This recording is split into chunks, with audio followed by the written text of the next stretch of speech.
Everyone's going to be at a different place in their project, so I want to create a video that everybody can watch when they're ready to watch it.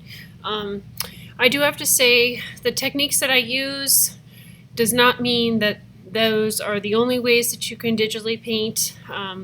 There are ways that work for me. Some of you have your own style, but no matter what style you're working in, you need to keep your layers organized. That's one of the most important things. When we're starting the project, everybody should have a file that was emailed to them through School Loop. So you're going to download that file and you're going to just open it up in Photoshop. We're not making a new file. We're going to work off of the one that I send you. So the first thing we want to look at is the fact that we need to change the title. So I'm going to go ahead and name this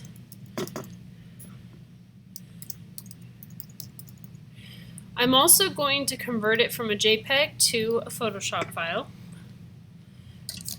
and I'm going to save it to my desktop.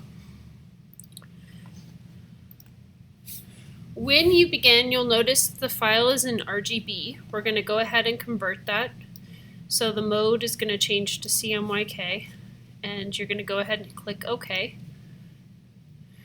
And we're going to work off of our sketch. I'm not going to have you redraw a sketch on top of this. Some artists do, but for time reasons and also just the fact that you did a clean sketch, we shouldn't have to do that right now. We're going to go ahead and make this a sketch layer by double-clicking on it. And the first thing I'm going to want to do is I'm going to want to lower the opacity to 50%. Now, this checker is going to bother me, so what I'm going to do is I'm going to take a layer underneath,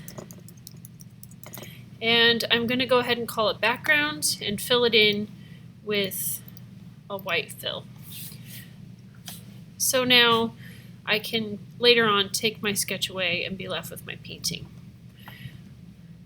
Okay, above the sketch layer, we're going to go ahead and create a photo layer. Now, if you are working from an animal that you got off the internet, you would make this layer. If you're working off of an animal that you made up off the top of your head, you don't need this layer. You're going to take the photo, if you have one, bring it into Photoshop, and just transform it so that it's small enough to fit onto the artboard.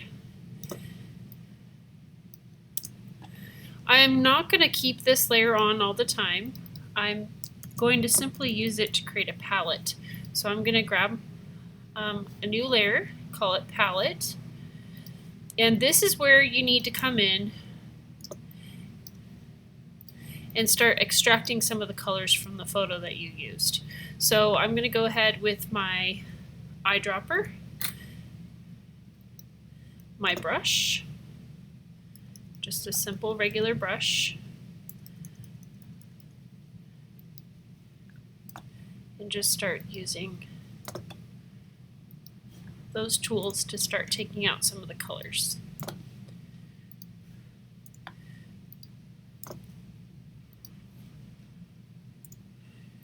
And if you are using the background for your painting, I would try to keep these separated so that you can make sure that you know where they came from.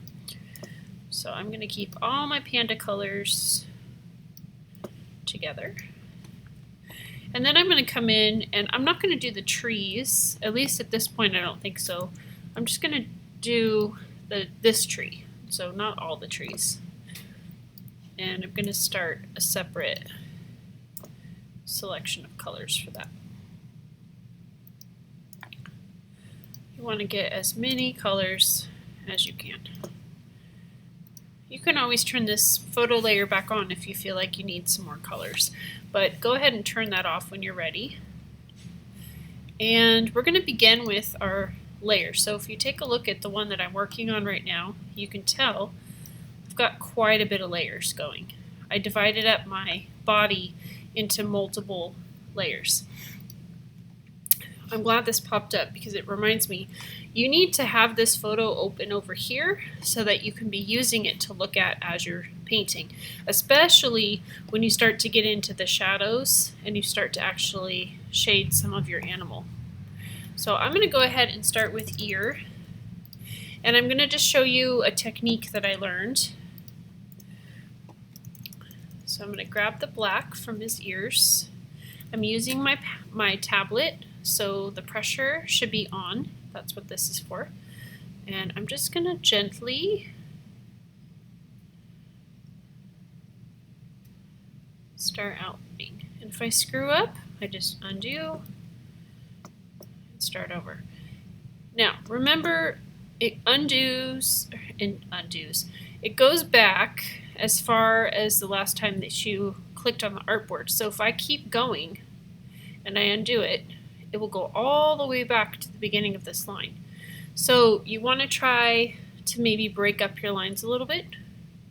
So when you undo, it doesn't go all the way back like that one. Restart that one.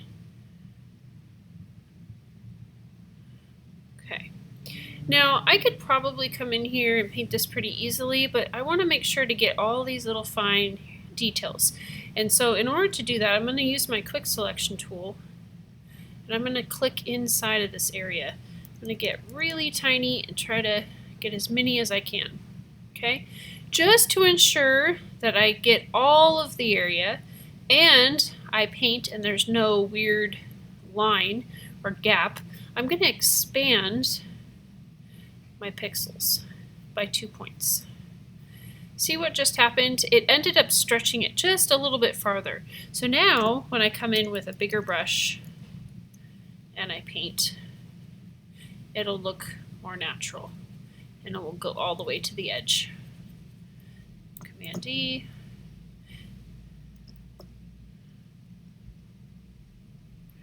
And sometimes, even if you've done that, like I can take a look at this ear right now, you might have to come in with a small brush and just do a couple little touch-ups. But generally it should cover most of it. Okay, and I'm not done with my ear. My ear is going to have to continue, so I'm going to go ahead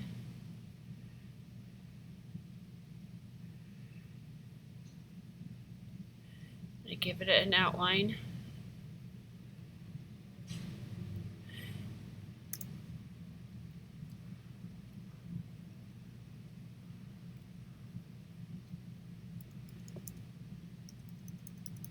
If you feel like you're using this selection technique a lot, let me know and I can teach you how to create a keyboard shortcut on your keyboard that will help you, so that you just have to push a key to turn on that option. Or we can even customize the tablet, because the tablet has buttons that you can program. Okay, and I would just keep going. I'd create a face.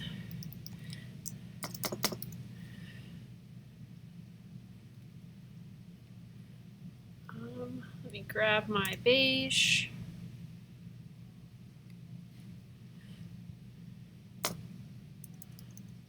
Oops. And I just keep outlining. Try to go kind of in.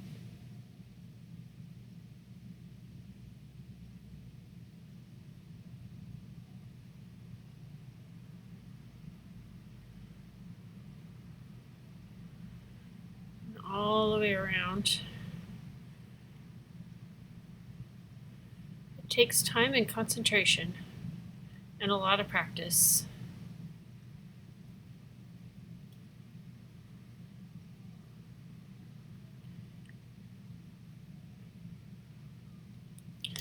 Okay.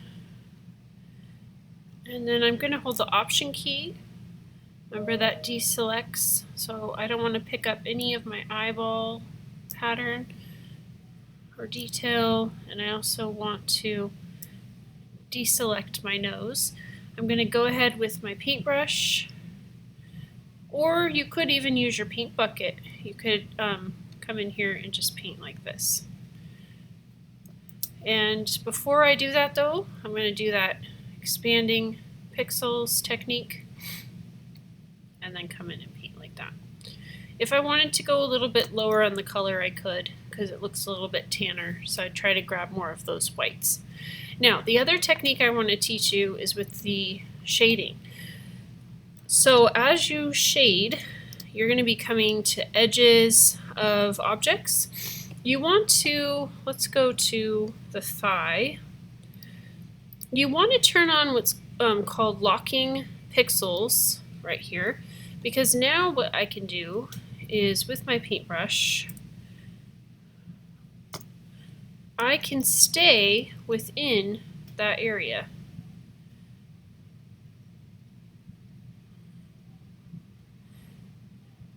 And if I'm mixing, I'm going to use my mixer brush. I can mix a couple different ways. If you remember, this is like the Impressionism painting that we did as a class in 1-2. So I can clean my brush in between brush strokes, which kind of keeps the colors more pure.